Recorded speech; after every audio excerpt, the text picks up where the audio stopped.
मेरा ख्याल है उर्दू कॉन्फ्रेंस काफ़ी सालों से हो रही थी, तो इस दफ़ा ये हुआ है कि थोड़ी खुल गई है। दूसरी ज़ुबानों में भी बात हुई है, सिंधी अदब पे, बलूची अदब पे, सराइकी पे एक बड़ा सेशन हुआ है, तो उसकी वजह से पश्तो पे हुआ है। तो बाज़ दफ़ा कराची वाले लोग भूल जाते हैं, वो समझते हैं कि यहाँ पे उर्दू और अंग्रेज़ी सिर्फ बोली जाती है।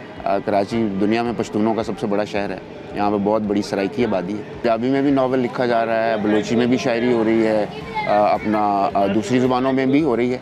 तो कोई किसी को ये रूल तो नहीं बनाया जा सकता कि आपने अगर तख्लीक करना है तो आप इस ज़ुबान में करें और इस ज़ुबान में ना करें।